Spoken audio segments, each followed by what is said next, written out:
Le damos la más cordial bienvenida a todos los hermanos que están con nosotros en esta noche, en este lugar. Quiero primeramente felicitarles. No sé por qué he dicho varias veces en algunos vídeos que he grabado que la iglesia de San Francisco cumplía 2 años. Y me equivoqué, era 1 año, pero bueno. Pero vamos a cumplir 2 años también, ¿eh? Y 3, y 4, y 5, y 20, los que haga falta también, ¿no? Para la gloria del Señor. Así es que damos gracias a Dios por haber llegado hasta aquí.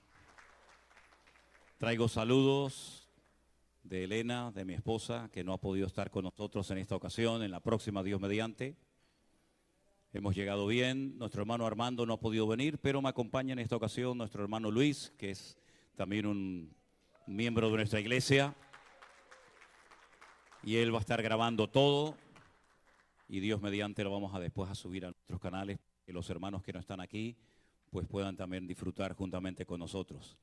Hermanos, yo estuve el otro día en este salón, no había sillas, no había mesas, no había decoración, pero cuando entré esta tarde realmente quedé sorprendido, porque parece que venía una boda.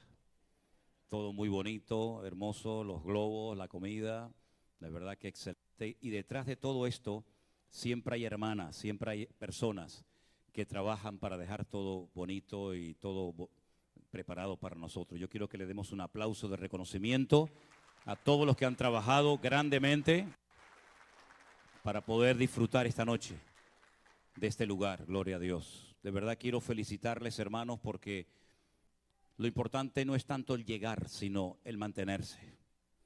He conocido a muchos ministerios, a muchos creyentes, a muchas iglesias que llegaron a un cierto nivel, caminaron un recorrido con el Señor, pero lo importante, ya digo, no solamente es llegar, sino mantenerse. Y el poder cumplir 1 año con este sistema de trabajo que nosotros estamos haciendo no es fácil, porque la gente viene con unos esquemas, ¿verdad?, que son con los que se ha estado trabajando durante muchos años, pero nosotros trabajamos con unas formas, unos sistemas, unas tecnologías completamente diferentes. Y por eso hay personas que no terminan de entender lo que es esto de la iglesia virtual. Incluso la han criticado, ¿no?, diciendo que esto no tiene ningún futuro, que no tiene ningún sentido, como que nosotros estamos en contra de las iglesias presenciales, de abrir locales de culto, ni muchísimo menos, ni muchísimo menos. Lo que pasa que, como bien saben ustedes, el Señor nos sorprendió a todos, desde aquellos días de la pandemia. Y entonces es la forma como hemos estado trabajando, pero ustedes tienen que sentirse honrados y privilegiados de poder tener un lugar de culto donde pueden reunirse, aunque sea por lo menos los domingos, ¿verdad? ¿A cuántos hermanos les gustaría poder tener un lugar de culto, un lugar donde poder congregarse y no tienen esa posibilidad, no tienen ese privilegio, pero ustedes lo tienen? Y yo quiero también dar gracias públicamente a nuestro hermano Jeremías, a su esposa, a todo su equipo de trabajo, porque, bueno, nosotros predicamos y viajamos y hacemos lo que podemos, pero gracias a Dios que aquí hay hermanos que atienden a la gente nueva, que atienden a los convertidos, personas a las cuales pueden recurrir en un momento determinado que necesitan ayuda, consejería, oración. Y yo quiero reconocerlos públicamente a ellos porque el trabajo que están haciendo es excelente. Y quiero que le demos un fuerte aplauso a nuestro hermano Jeremías, a Jessica, a todo el equipo. Y gracias, de verdad, de todo corazón, gracias. Una de las cosas que yo le pedía y le sigo pidiendo constantemente al Señor prácticamente cada día, que el Señor nos dé obreros, buenos obreros, porque en la iglesia yo estoy totalmente en contra de hacer experimentos. La iglesia no es un laboratorio donde, bueno, vamos a hacer esto a ver qué tal sale. Y si sale mal, ya hay gente herida, gente lastimada, y ya tenemos demasiada gente herida y lastimada entre nosotros como para seguir hiriéndolos más todavía, ¿verdad? La iglesia virtual ha sido un hospital, ha sido un bálsamo, ¿verdad?, un oasis en medio del desierto para muchas personas que hacía años que no querían congregarse. Tenemos casos de hermanos que han estado 10, 12, 15 y hasta 20 años sin pisar una iglesia evangélica, bueno, por distintos motivos, ¿verdad?, que todos sabemos. Por lo tanto, yo siempre oro para que el Señor nos dé buenos obreros Y no es fácil a veces encontrar buenos obreros, gente que esté dispuesta, gente que esté con un corazón de siervo, ¿verdad? No con un corazón de dueño, de amo, sino con un corazón dispuesto a ayudar, dispuesto a sacrificarse, porque estar en primera línea, hermanos, no es para mandar, no es para gobernar, no es para enseñorearnos de la grey, como dice la palabra, es para servir. Y el que no sirve, pues difícilmente va a poder soportar, porque en la obra del Señor, en nuestro mundo, en nuestro campo, digamos, cristiano evangélico, ustedes saben que nosotros somos muy particulares. Nosotros tenemos la tendencia siempre de ver siempre los defectos antes de las virtudes. Y usted sabe, hermano, no sé si aquí es igual, pero vengo de un país que todo se cuestiona, todo se critica, todo se analiza con lupa y puedes hacer 20 cosas buenas. Pero en el momento en el que hagas una pequeña equivocación, en el momento en el que hagas algo que no estaba tan bien, automáticamente todo el mundo se te tira encima. Y en la iglesia virtual no somos perfectos, ya lo sabemos, ¿no? Ya hemos llegado a esa conclusión hace tiempo, estamos aprendiendo, pero el Señor nos da cada día de su gracia y de su sabiduría para que todo esto siga funcionando y para que todo esto siga adelante. Y damos gracias al Señor porque la salud espiritual de la iglesia virtual, de nuestro ministerio, gracias al Señor, está muy bien. Podemos mejorar. Claro que podemos mejorar y se pueden hacer más cosas, por supuesto que sí. Pero estamos aprendiendo, yo estoy aprendiendo. Créame, yo llevo 41 años ininterrumpidos sirviendo al Señor a tiempo completo. Pero ha sido desde hace 3 años aproximadamente, el tiempo de la pandemia, cuando he comenzado a aprender más cosas que en toda mi vida. Y he aprendido a veces de errores, porque nadie me enseñó cómo se organiza todo esto de una iglesia virtual, con obreros que no conocemos de nada, que le damos un voto de confianza para que puedan atender iglesias a la distancia, sin estar uno, digamos, de una forma presencial. Pero damos gracias al Señor que Dios nos ha guardado. Prueba de ello es que esta obra ya ha cumplido 1 año, ¿verdad? Y bueno, seguro que algunas personas habrán dicho, bueno, se podía haber hecho esto, se podía haber hecho lo otro, gente que a lo mejor se ha sentido, digamos, ofendida, pero lo importante es que captemos lo que el Señor quiere para estos tiempos. Yo tengo una carga, un cierto, digamos, temor en mi corazón, y es que creo que muchos creyentes todavía no han aprendido la lección de lo que el Señor nos comenzó a enseñar hace 3 años cuando nos confinaron y nos metieron dentro de nuestros hogares durante mucho tiempo. El mundo ha vuelto otra vez igual, sigue la gente provocando a Dios, los gobiernos, los políticos siguen provocando a Dios. Parece como que no hemos aprendido nada. Cuando sucedieron las tragedias de las Torres Gemelas, dice que se llenaron un montón de iglesias, de gente orando, pidiendo perdón, buscando al Señor, y luego volvieron otra vez a lo mismo.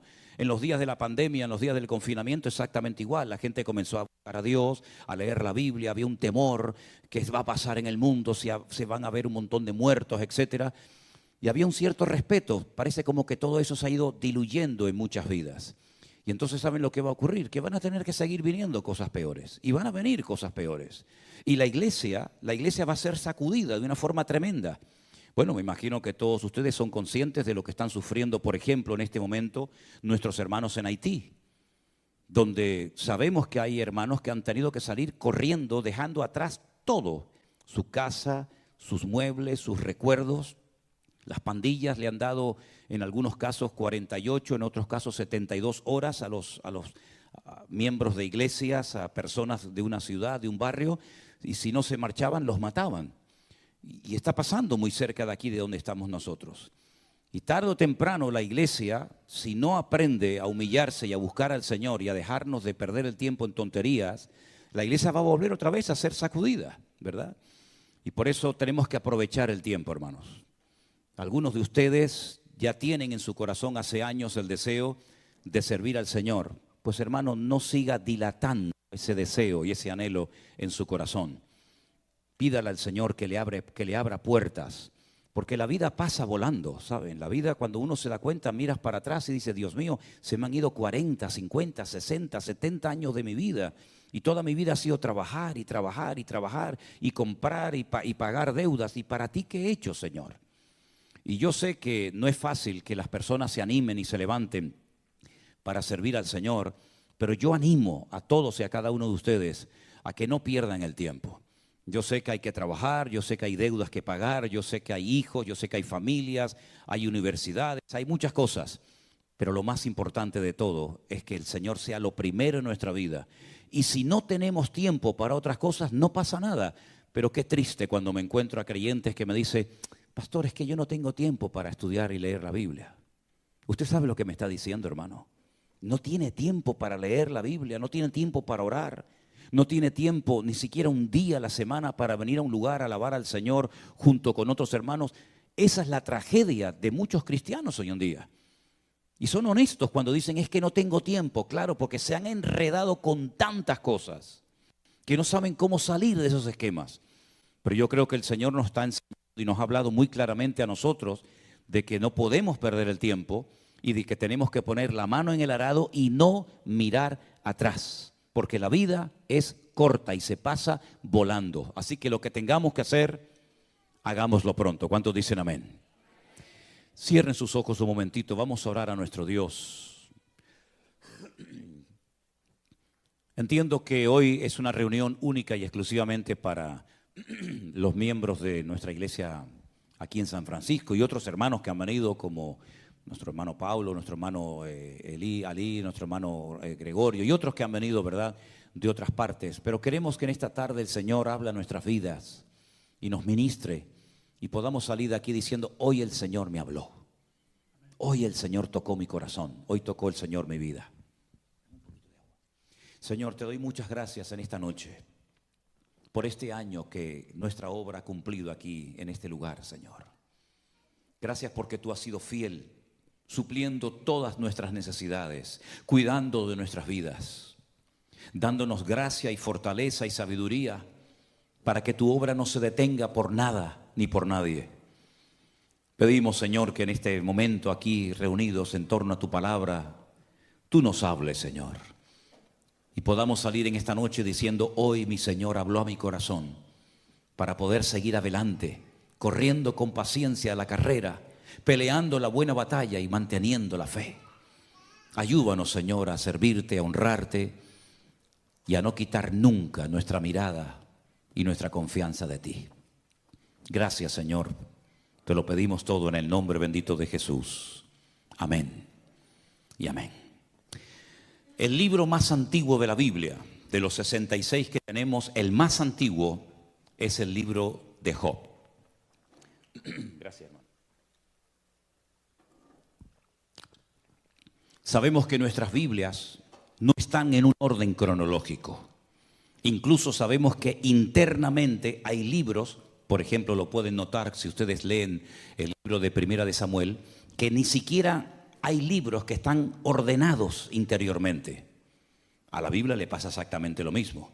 La Biblia empieza por el libro del Génesis, hablándonos de personajes como por ejemplo Abraham, Moisés, Jacob, Isaac. Pero sin embargo el libro del Génesis, por lo que relata sí, pero no es el libro más antiguo de la Biblia. El libro más antiguo de la Biblia y el personaje más antiguo de la Escritura es el libro del Job. Es un libro muy interesante. Es un libro donde vamos a ver en esta noche, con ayuda del Señor, cosas que no tenemos que olvidar nunca en nuestra vida. En el capítulo 1 voy a estar leyendo algunos versículos y después vamos a estar compartiendo grandes y profundas enseñanzas de este extraordinario libro. El capítulo 1 comienza diciéndonos lo siguiente. Hubo en la tierra de Uz un varón llamado Job. Este era un hombre perfecto. Si le choca la palabra perfecto, ponga la palabra completo, que es la palabra que realmente debería haberse traducido. Un hombre que era completo, era recto delante de Dios, temeroso de Dios, apartado del mal. Le habían nacido 7 hijos y 3 hijas, en total 10. Su hacienda, su patrimonio, consistía en 7,000 ovejas, 3,000 camellos, 500 yuntas de bueyes, 500 asnas y muchísimos criados. Y era aquel varón más grande que todos los orientales. Iban sus hijos y hacían banquetes en sus casas, cada uno en su día, y enviaban a llamar a sus 3 hermanas para que comiesen y bebiesen con ellos. Y acontecía que habiendo pasado el turno los días del convite, Job enviaba y los santificaba. Y se levantaba de mañana y ofrecía holocaustos conforme al número de todos ellos, porque Job decía: quizás habrán pecado mis hijos y habrán blasfemado contra Dios en sus corazones. De esta manera hacía todos los días. Un día, versículo 6, vinieron a presentarse delante del Señor los hijos de Dios. Aclaramos que en este capítulo, como en otros, el término hijos de Dios no se refiere a personas que recibieron en sus corazones a Cristo o al Señor en sus vidas, como por ejemplo sería hoy en día. En aquel tiempo a los ángeles se les llamaba hijos de Dios. Benei Elohim es el término que dice en el texto original. Vinieron a presentarse los hijos de Dios o los ángeles, entre los cuales vino también Satanás. Y le dijo el Señor a Satanás: ¿de dónde vienes? Y él le respondió: de rodear la tierra y de andar por ella. El Señor le dijo a Satanás: ¿no has considerado a mi siervo Job, que no hay otro como él en la tierra, varón perfecto y recto, temeroso de Dios y apartado del mal? Respondiendo Satanás al Señor le dijo: ¿acaso teme Job a Dios de balde? Escuchen bien lo que le dice Satanás a Dios. ¿No le has cercado alrededor a él y a su casa y a todo lo que tiene? Al trabajo de sus manos has dado bendición, por tanto sus bienes han aumentado sobre la tierra. Pero extiende ahora tu mano y toca todo lo que tiene, y verás si no blasfema contra ti en tu misma presencia. El Señor le dijo a Satanás: he aquí, todo lo que tiene está en tu mano, solamente no pongas tu mano sobre él. Y salió Satanás de delante de la presencia de Dios. ¿Cuántos dicen amén? Es un libro que contiene algunos misterios, ¿no? Cómo Satanás, a pesar de que ya había sido expulsado de la presencia, del entorno de la presencia del Señor, todavía tenía acceso a hablar con Dios en momentos puntuales. Satanás es un ser que no tiene la capacidad de estar en todas partes al mismo tiempo. Solamente Dios puede estar en todas partes al mismo tiempo. Y ese atributo se conoce como omnipresencia. Satanás no puede estar aquí y en Europa al mismo tiempo. No puede estar aquí y en África al mismo tiempo. Solamente puede estar en un solo lugar, porque no es un ser omnipresente. Tampoco puede hacer todo lo que quiera, porque el único que tiene todo el poder y no conoce ningún tipo de limitaciones, ni de tiempo, ni de espacio, ni de ninguna otra índole, es nuestro Dios. Por eso otro atributo típico de Dios es la omnipotencia. Y tampoco Satanás sabe todas las cosas. Él tiene que ir obteniendo información a través de pinceladas que Dios da, y por eso el único que lo sabe todo es Dios, y por eso es también omnisciente. Ahora, en este momento de la historia en la que todavía no había nacido Abraham, ni los grandes personajes del Antiguo Testamento que todos los conocemos, ¿de dónde sacó este hombre esta integridad, esta santidad, esta vida de orden? No lo sabemos. Lo que sí sabemos es que Dios presumía de Job. Lo que sí sabemos es que Job fue un referente en su tiempo, en su generación. No pasaba ante los ojos de Dios desapercibida la vida de Job. No era uno más, sino que Dios incluso le dijo a Satanás: y tú que rodeas la tierra constantemente, ¿no te has percatado, no te has dado cuenta de que hay un hombre en la tierra de Uz que es diferente a todos los seres humanos? Es un hombre recto, es un hombre que me teme, que me respeta, es un hombre que me honra, un hombre que me bendice, es un hombre cabal, un hombre en una santidad extraordinaria. ¿No te has dado cuenta de él? Y Satanás dijo: sí, yo me he dado cuenta de él.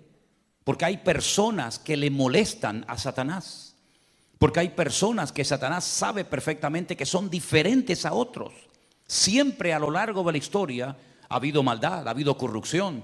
Pero siempre también ha habido personas que han destacado espiritualmente hablando por encima de otras. Tenemos el caso de Job, tenemos el caso también de José en Egipto, tenemos el caso de Daniel en Babilonia, tenemos el ejemplo de Abraham y tenemos tantos y tantos personajes que no se dejaron llevar por la corriente del mundo. Incluso fíjense ustedes, por ejemplo, cuando el Señor dice que observa hacia la tierra y ve que toda la tierra ha entrado en una descomposición moral y espiritual sin precedentes, pero en medio de ese ambiente corrupto, dice que destacaba un hombre y fue al que llama y al que usa, y fue Noé, el constructor del arca. En esta ocasión, Job era un hombre diferente, y no solamente él, sino toda la familia de Job eran personas diferentes. Sus 10 hijos, los 7 varones y las 3 hembras, había armonía entre ellos, no eran hermanos peleados, no estaban enfrentados, no discutían, no peleaban, sino que había una alegría constante y permanente. Un día uno invitaba al otro, el otro invitaba a este hermano, y había constantemente alegría. Y todo esto Satanás lo sabía. Pero cuando el Señor le dice a Satanás: te has fijado en Job, ¿verdad? Cómo es diferente, cómo es un hombre próspero, un hombre bendecido. Satanás le dice: claro, pero ¿cómo no lo va a hacer si tú lo tienes cercado? Tú le has puesto una protección sobrenatural que a mí me impide tocarlo, que a mí me impide afectar su estabilidad física, moral o espiritual. Pero quítale esa protección para que veas cómo él es como los demás. Incluso se va a atrever a blasfemar tu propio nombre. El Señor estaba tan seguro de Job que le dio el permiso a Satanás, para que él se convenciera a sí mismo que por mucha protección que tuviera Job y que prescindiera de ella, Job iba a mantener su integridad.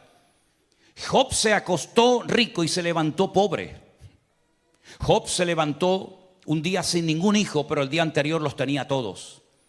Job se acostó sano y al día siguiente se levantó enfermo. Todo le cambió en pocas horas, en pocos días a este hombre. Perdió a sus 10 hijos, perdió su matrimonio, perdió su salud, perdió miles de camellos, miles de bueyes, miles de ovejas, miles de asnas. Todos los criados los perdió, sus propiedades desaparecieron, pero nunca blasfemó contra Dios. Ahora, si nos damos cuenta en el libro de Job, hay cosas que a mí personalmente me llaman mucho la atención. Porque la pregunta que salta cuando leemos las páginas de Job es: ¿por qué Dios permitió que sufriera tanto este hombre? Los sufrimientos de Job fueron tan espantosos que dice que él tenía 3 amigos que vivían en 3 regiones diferentes, que vinieron a visitarlo cuando se enteraron de sus desgracias, y cuando lo vieron dice que no lo reconocieron. Estaba tan cambiado, tan envejecido, tan destruido, que dice que se sentaron con él durante una semana y no fueron capaces de decirle ni una sola palabra. Nunca habían visto a un hombre con tanto dolor, con tanto sufrimiento, tan destruido como este hombre. Al poco tiempo, cuando empiezan a abrir sus bocas, más que para consolarlo, vinieron para condenarlo, porque hay gente que siempre van a venir para condenarte y echarte un jarro de agua fría encima, porque relacionan el sufrimiento con el pecado. Y es verdad que a veces por pecar sufrimos cosas que podíamos habernos evitado. Por supuesto que sí. Es cierto que el pecado abre la puerta a muchas desgracias que se podían haber evitado si hubiéramos mantenido el orden y nuestra comunión y relación con el Señor. Pero en el caso de Job no es así. Esa regla aquí se rompe. Job ni siquiera está siendo probado por Dios, porque Dios sabía perfectamente con qué tipo de persona estaba tratando. Job no le pide, o el Señor no le pide permiso a Job para experimentar todos esos sufrimientos, sino que en el libro de Job podemos ver desde prácticamente el primer capítulo hasta el último la realidad del mundo espiritual. El mundo espiritual es tan real como el mundo natural, la dimensión en la que nosotros nos movemos hoy en día. Lo que pasa es que ese mundo espiritual, porque Dios lo ha hecho así, no nos permite verlo. Al contrario, sí, los demonios nos ven a nosotros, Satanás nos ve a nosotros, los ángeles nos ven a nosotros, pero ni siquiera nosotros podemos ver a Dios. Pero sabemos que está y sabemos que existe. La realidad del mundo espiritual en el libro de Job es tremenda, porque todo esto no fue producto de la mala suerte, dirían algunos. Ni siquiera porque Job había pecado o blasfemado el nombre de Dios, sino porque Dios le permite a Satanás zarandear y sacudir la vida de Job por un tiempo. Me han preguntado muchas veces, ¿crees que Job sabía lo que estaba pasando en el mundo espiritual entre Dios y Satanás? Bueno, la Biblia no nos da ninguna información. Las conversaciones entre Dios y el diablo, Job no las sabía. Nosotros las sabemos porque tenemos el libro, pero Job estaba haciendo historia y él no sabía lo que estaba pasando, pero dice que en ningún momento blasfema ni peca contra Dios. Es verdad que maldijo el día en el que nació, eso sí lo hizo, pero en ningún momento, jamás se enfadó con Dios. Es más, cuando su propia esposa le dice, ¿todavía vas a mantener tu integridad? ¿No te has dado cuenta de que ya Dios no está contigo? ¿No te has dado cuenta de que ya Dios te ha abandonado? ¿No te has dado cuenta de que no merece la pena honrar y servir a ese Dios que te ha causado tanto dolor y tanta tragedia? Maldice a Dios y muérete ya de una vez. Le desea a su propia esposa la muerte y lo tienta, lo incita a que se rebele contra su Dios. Y entonces es cuando él le dice, como cualquier mujer insensata, has hablado. ¿Recibiremos solamente el bien de parte de Dios y el mal no lo recibiremos? Él no se queja en ningún momento contra el Señor, porque él dice en el capítulo 1, verso 21, desnudo salí del vientre de mi madre y desnudo volveré. Dios dio y Dios quitó. Sea el nombre de Dios bendito. ¿De dónde sacaba fuerzas este hombre? ¿Cómo fue capaz de aguantar tantas penurias y sufrimientos este hombre? ¿Era una especie de superhombre, una especie de Superman? ¿Un hombre que lo pierde todo? ¿Un hombre que se queda sin nada? Sabiendo que no ha cometido ningún delito, ningún pecado contra Dios, sino que están pasando cosas que él no entiende, pero sabe que Dios no lo ha abandonado.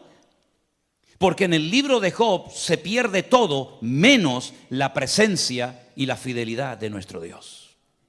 Porque en la vida podremos perder muchas cosas. Podremos enterrar hijos, esposas, maridos. Podremos perder el trabajo, podremos perder la salud, podremos perder tantas cosas, pero nunca perderemos la presencia del Señor. Porque el Señor dijo, he aquí yo estoy con vosotros todos los días hasta el fin del mundo. Es verdad que la vida de Job fue una vida extraordinaria, una vida maravillosa. A cualquiera de nosotros nos gustaría tener, aunque fuera el 10% de toda la bendición que Job tuvo antes de caer en esta penuria, en este calvario. Pero queridos hermanos, Job sabía perfectamente que Dios tenía todo el derecho de probarlo y de permitir cosas que ninguna mente humana jamás sería capaz de entender y de explicar teológicamente lo que aquí está pasando. Pero este hombre sabía perfectamente que todo estaba bajo el control de Dios. Y lo que me llama la atención es que él nunca leyó la Biblia.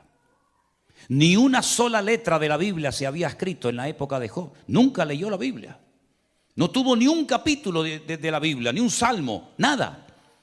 Nunca tuvo un pastor. Nunca fue a ningún culto. No existían las iglesias, no existía el pueblo de Israel. No había la ley de Moisés. No estaban los sacerdotes. Pero tenía una comunión con Dios tan espectacular que él sabía lo que se podía hacer y lo que nunca se debía de hacer. Job sabía perfectamente que Dios iba a estar con él en medio de aquellos sufrimientos terribles. Fíjense hasta qué punto el libro de Job es tremendo cuando tú ves a un hombre bendecido, un hombre prosperado, un hombre íntegro, un hombre temeroso de Dios, y lo ves de repente tan mal que algunos rabinos judíos en Israel dicen que el libro de Job no es la vida de un hombre, sino es una metáfora donde se emplea el nombre Job y Job, ¿no? Pero realmente lo que el libro está describiendo son los sufrimientos por los que pasaría el pueblo de Israel a lo largo de la historia de la humanidad, porque no aceptan, no se les mete en la cabeza que un hombre íntegro y un hombre santo y un hombre como Job fuera capaz de sufrir semejantes calamidades. Pero Dios tiene el derecho o no de hacer en nuestra vida lo que Él quiera, hermano. ¿Puede llevarnos el Señor a lugares donde no queremos ir? Por supuesto que sí. Todos y cada uno de nosotros tenemos que partir de la base de que nuestra vida está en las manos del Señor. Y Él puede permitir en momentos puntuales de la vida situaciones con las cuales tal vez no estamos de acuerdo, que nos hacen llorar, que nos hacen sufrir, no porque hayamos cometido un pecado, sino porque Dios simplemente ha decidido hacernos pasar por esa experiencia, pero que siempre de ella saldremos fortalecidos en el nombre del Señor. Job llegó a decir un día esa famosa frase que tantas veces la hemos dicho: aunque mi Dios me mate, lo seguiré adorando, porque yo sé que mi Redentor está vivo. Es increíble. Aunque tú me mates y nunca más me vuelvas a prosperar, ni a bendecir, ni a levantar, aunque he perdido a mis hijos, he perdido mi matrimonio, he perdido mi patrimonio, he perdido mi salud, aunque tú me termines matando, yo no voy a dejar de adorarte, porque yo sé quién eres tú, mi Señor. Y yo no te sigo por lo que tú me das, sino yo te sigo por lo que tú eres. Y aunque nunca más me vuelvas a levantar y a bendecir mi vida, yo te seguiré adorando. Pero aún hay expresiones más profundas. Él llegó a decir: y aunque mi carne se deshaga y se rompa toda mi vida, yo sé que con mis ojos veré a mi Señor. Y él hace una referencia a la resurrección. Y repito, él nunca había leído la Biblia. Él no sabía nada de teología, pero él sabía que algún día, cuando él muriera, se iba a presentar delante de la presencia del juez justo de toda la tierra, y el Señor lo recompensaría, y todos aquellos sufrimientos pasarían a la historia, y él tendría un cuerpo glorificado y una vida nueva en el Señor. Y es que la comunión con el Señor es algo tan importante y tan fundamental, que es lo que le va a dar estabilidad a nuestras vidas. Usted puede leer mucho la Biblia y conocer muchos textos de la Biblia, pero si no los aplica, si no los interioriza y los lleva a la práctica, de nada le va a servir ese conocimiento. Usted puede cantar de maravilla, usted puede echar fuera demonios, usted puede tener todos los dones del Espíritu Santo que quiera, usted puede sorprender a las multitudes, pero si usted no tiene comunión con el Señor, usted no tiene nada. Es más, el Señor Jesucristo dijo que en aquel día, hablando del juicio en los últimos tiempos, muchos se presentarían delante de él, presentando sus grandes currículum, presentando sus grandes testimonios, diciendo: en tu nombre siempre yo hice maravillas, eché fuera demonios, levanté muertos, hice esto, profetizamos por aquí, predicamos por allá. Y el Señor dice: apartaos de mí, hacedores de maldad, porque nunca os conocí. En otras palabras, no es lo que hacemos lo que le sorprende o le toca el corazón al Señor, sino la actitud de nuestro corazón y el por qué lo hacemos. Eso es lo que agrada e impacta el corazón de Dios. Fíjense, por ejemplo, no me voy del tema, pero fíjense, por ejemplo, cuando aquel centurión, que no era ni judío, no era conocedor de la ley, cuando él sabe que el problema que tiene en el hogar, su religión, sus dioses, su autoridad militar no le sirven de nada. Y él tiene que recurrir a aquel carpintero de Galilea que no lo dejaban entrar a muchas sinagogas de Israel a predicar. Y amenazaban a la gente que si le seguían y se identificaban con él, serían también expulsados de las sinagogas. Él va al maestro y le dice: tengo un siervo gravemente atormentado y no soy digno de que entres bajo mi techo. ¿Cómo voy a llevar a mi casa al Hijo de Dios? Las cosas que habrá hecho en ese hogar. Yo no soy digno de que entres. Solamente lo que necesito es que des la palabra, que des la orden. Y simplemente dando la orden, yo sé que las cosas cambiarán. Porque yo soy un hombre de autoridad. Y él sabía lo que era moverse en el terreno de la autoridad. Yo le digo a un soldado: ven para acá, y no cuestiona la orden, él viene. O le digo: ven y coge esto y llévalo para allá, y lo hace. Pero la autoridad que yo tengo no me sirve en la dimensión en la que yo tengo un problema. Pero tú sí tienes esa autoridad. Solamente da la palabra, da la orden y mi criado sanará. Y el Señor dijo, en todo Israel no he encontrado a nadie que tenga tanta fe como este hombre.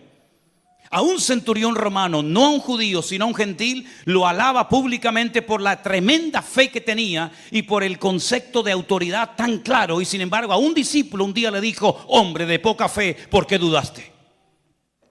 Es la comunión y la relación con el Señor lo que a ti te va a mantener firme todos los días hasta que el Señor venga a buscarte. No es la Biblia que tienes allí en la estantería de tu casa, no son las canciones que has compuesto, no es lo que haces, sino cómo está tu corazón alineado con el Señor. Mire, grandes personajes de la Biblia, igual que Job, nunca leyeron la Biblia, nunca fueron a un culto, nunca se bautizaron, nunca hablaron en lenguas, nunca pagaron diezmos, nunca pagaron ofrenda. Sin embargo, ellos sabían en todo momento cómo comportarse y cómo marcar una diferencia. Miren, por ejemplo, a José. José, dice la Biblia, que cuando aquella mujer se le ofreció y le dijo, vamos a dormir juntos, vamos a pecar, él dijo, ¿cómo voy yo a pecar contra mi Dios? ¿Dónde lo había leído? ¿Quién le había enseñado a aquel muchacho de 17 años que un joven no se puede acostar con una mujer casada? ¿Cómo lo sabía? Si la Biblia aún no se había escrito, ni Moisés había escrito ninguno de los libros de la Biblia. Pero es la comunión con el Señor la que trae claridad a tu mente y a tu espíritu. Y tú conoces el corazón de Dios y sabes lo que al Señor le agrada y lo que el Señor abomina. Exactamente igual Job. Job tenía tanta comunión, tanta relación con el Señor, que él dice que todos los días de su vida presentaba sacrificios y oraba por sus hijos. Dice, no sea que en alguno de estos banquetes tal vez hayan bebido más de la cuenta y hayan blasfemado contra mi Dios. Y dice que él santificaba a sus hijos cada día. En otras palabras, no era un tipo raro que se iba a una montaña ahí 40 días y nadie sabía dónde estaba metido, sino que era una persona cercana a su familia, cuidaba de la vida de sus hijos. Aquí hay una lección tremenda para los padres hoy en día. Si en algún momento de la historia ha sido necesario que los padres cuiden de la vida espiritual de sus hijos, es ahora más que nunca. Yo ya a mis hijas ya las he criado y ya, bueno, pues ya saben lo que está bien y lo que está mal. Pero ¿cuántos de estos niños pequeños están oyendo y viendo cosas en las escuelas que son auténticas barbaridades, auténticos disparates? Y las escuelas no se crearon para enseñar principios morales a nuestros hijos, sino para enseñar química, biología, matemática o lo que quieran. Pero es el hogar donde nuestros hijos tienen que aprender los principios que van a marcarles para toda la vida, para que sean rectos y para que sean buenas personas, para que sean personas temerosas de Dios. Cuide de su familia, porque dice que el que no cuida de su familia es peor que un incrédulo y ha negado la fe. Job era un hombre que no cayó en esa trampa. Job dice que oraba y bendecía y se santificaba a sus hijos todos los días, por si acaso alguno de mis hijos dijo algo que no tenía que haber dicho o hizo algo que no tenía que haber hecho. El libro de Job es un libro realmente apasionante porque nos damos cuenta que Dios sabe dónde estamos y cómo estamos. De hecho, no fue Satanás el que le dijo a Dios, ¿y cómo has bendecido tanto a este hombre? Sino fue al revés. Fue el Señor el que le dijo a Satanás, ¿no has visto? ¿No has considerado? ¿No has observado a mi siervo Job? Y es entonces cuando leímos la palabra, claro, ¿cómo no te va a bendecir? Si lo has bendecido de una manera extraordinaria, si lo has cercado, hay una protección alrededor de él extraordinaria. Y resulta que Job de la noche a la mañana se convierte en un punto de referencia para que todas las personas sepan que en la tierra hay un hombre diferente a todos los demás. Hoy en día esa confrontación entre Dios y Satanás con ninguno de nosotros se va a dar, porque nosotros ya no tenemos que ser el punto de referencia de nadie, como Job lo fue en su generación. Hoy en día las miradas no tienen que estar puestas en nosotros, sino que hoy en día ya el Señor dijo, este es mi Hijo amado, en el cual tengo toda complacencia. Por lo tanto, usted ya no tiene que demostrarle nada a nadie, mucho menos al diablo, porque el Señor sabe si usted está bien o está mal, si está dentro o fuera, en orden, en pecado, en obediencia o no. Ahora es a Cristo al que hay que mirar.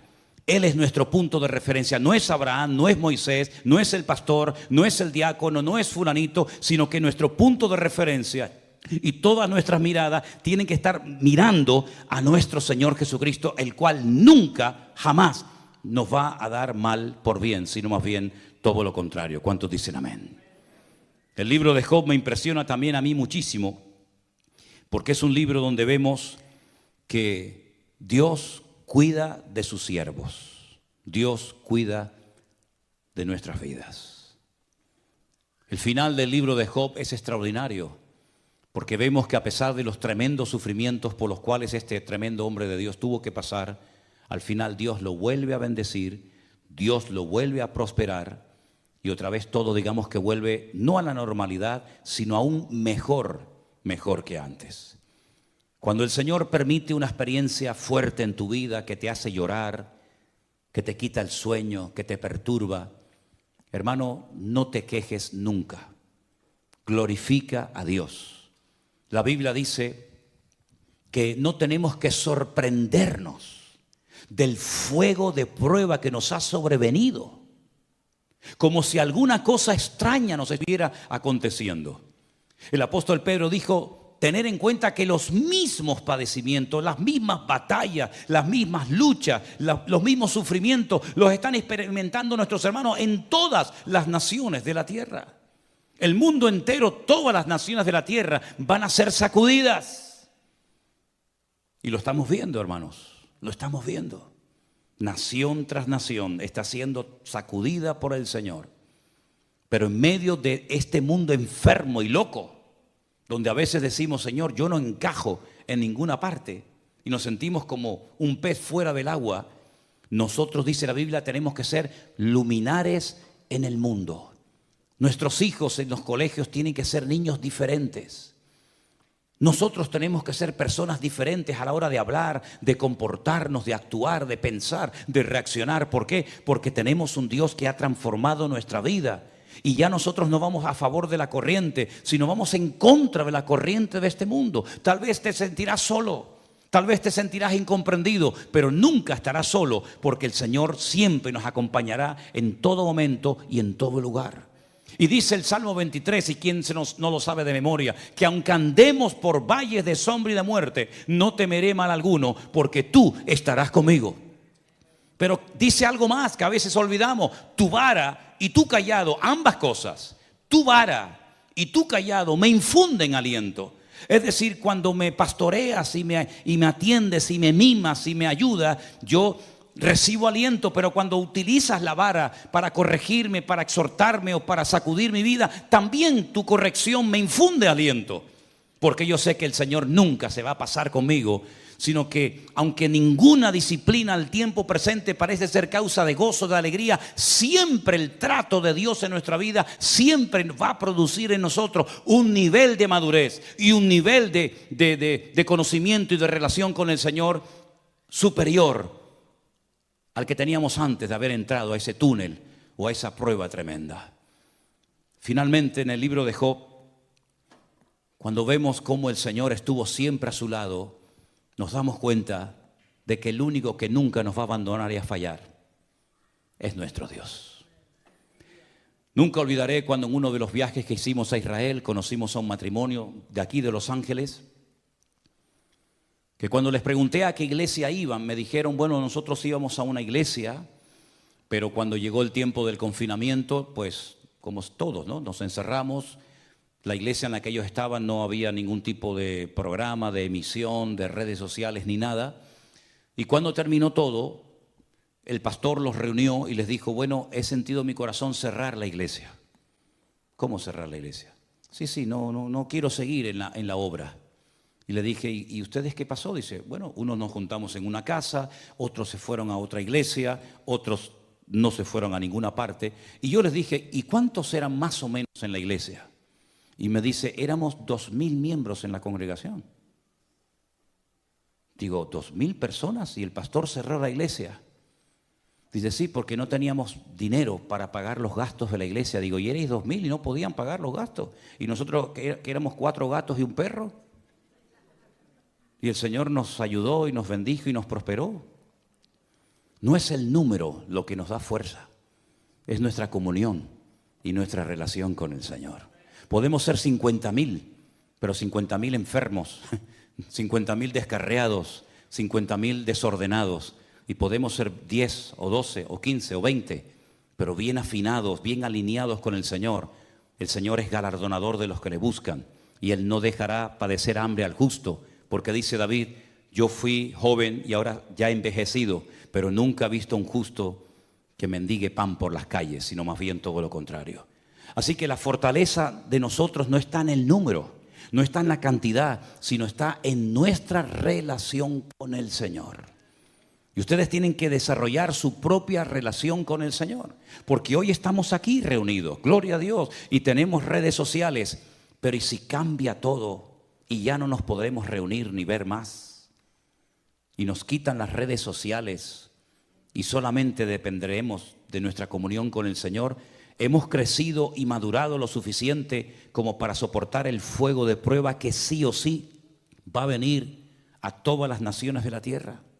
Usted no puede depender de un pastor, usted no puede depender de un culto, usted no puede depender de una llamada, de una visita, de un WhatsApp, de un correo. Usted tiene que depender única y exclusivamente de la comunión con el Señor.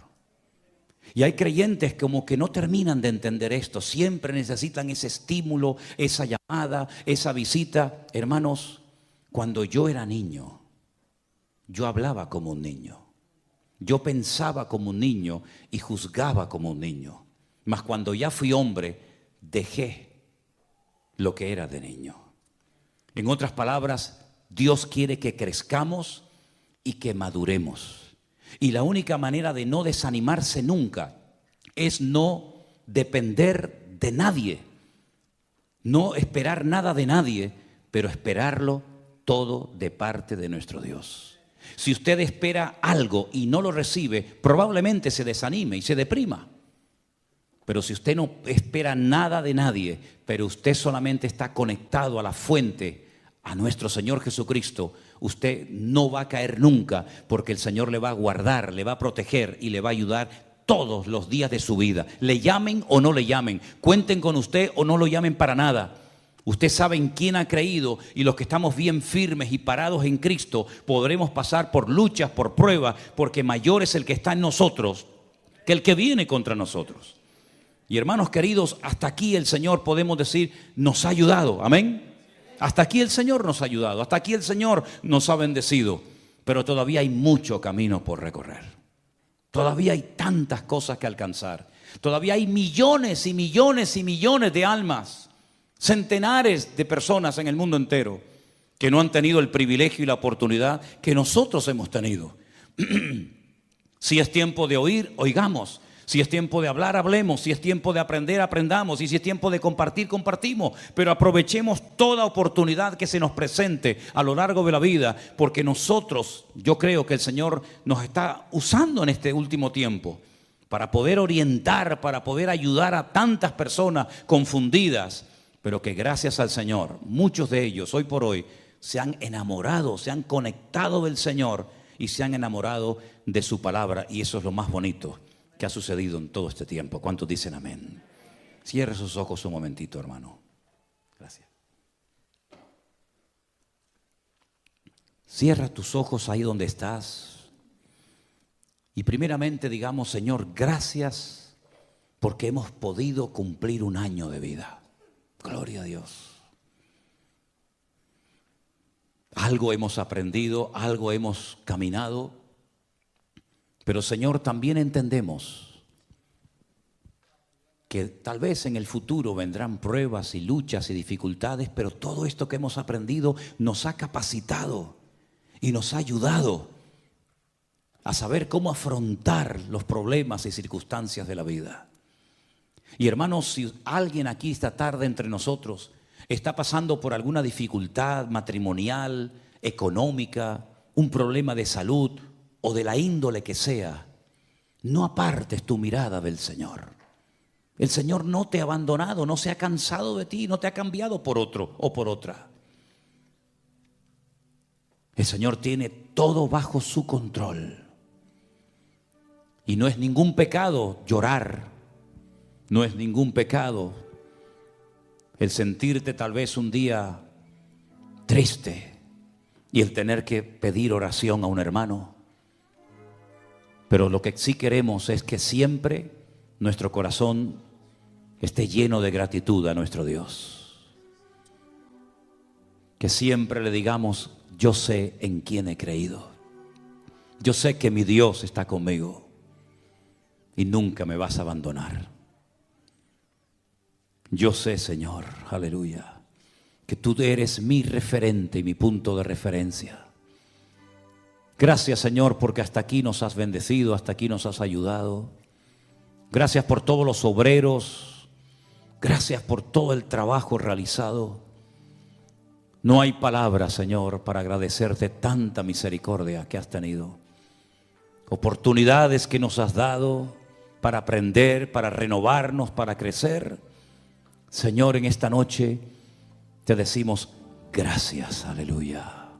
Sigue usando esta obra aquí en este lugar del mundo para ser un punto de referencia y una luz en medio de tanta oscuridad, Señor.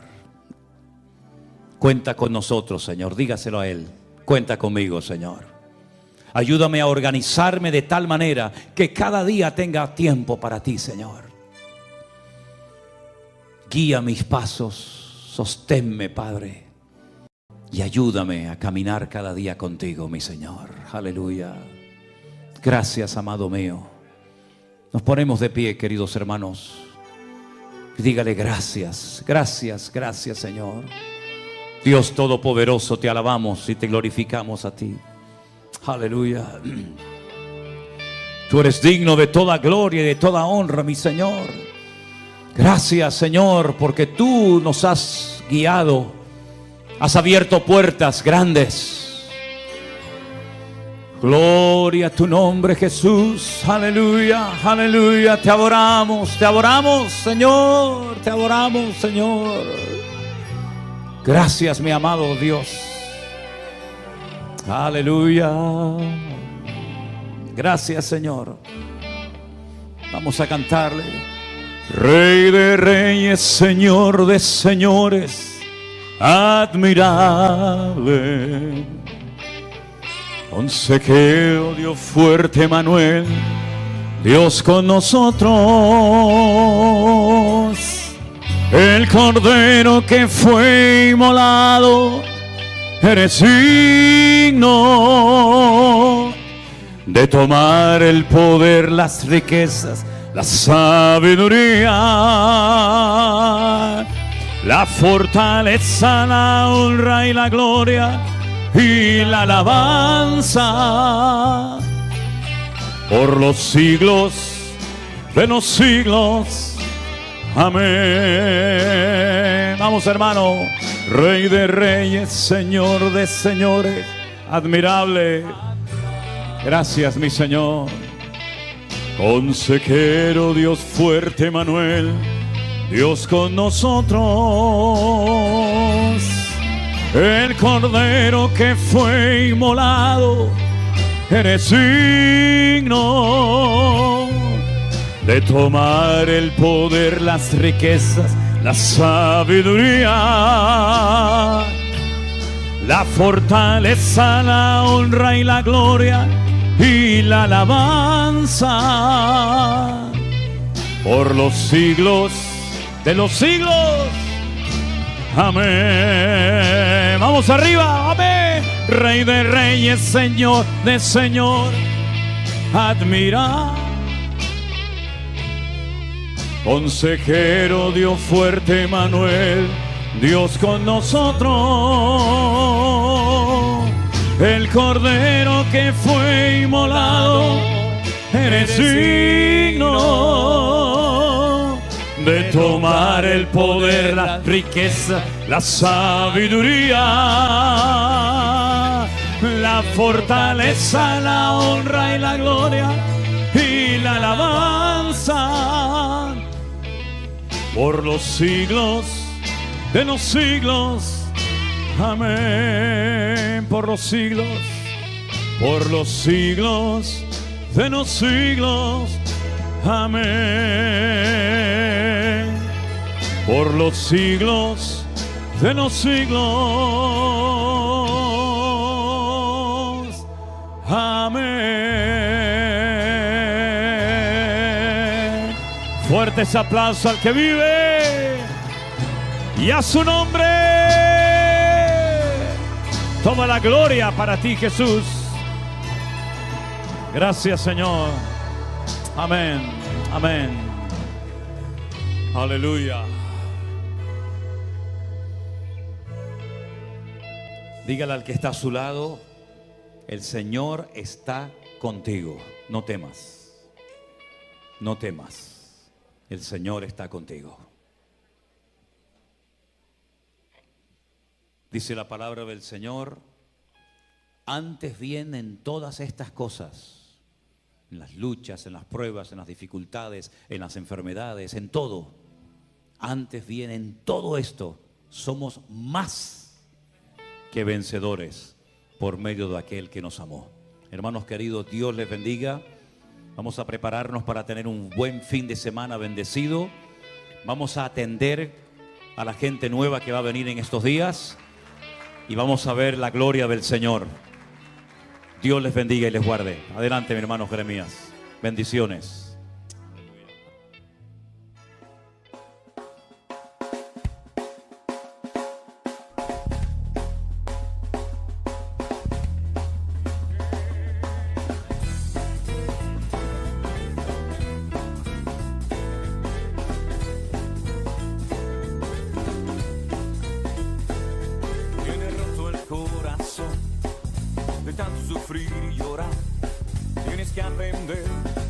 Descansar en Dios. No importa lo que te dijeron, no importa lo que te hicieron, tienes que aprender a descansar en Dios.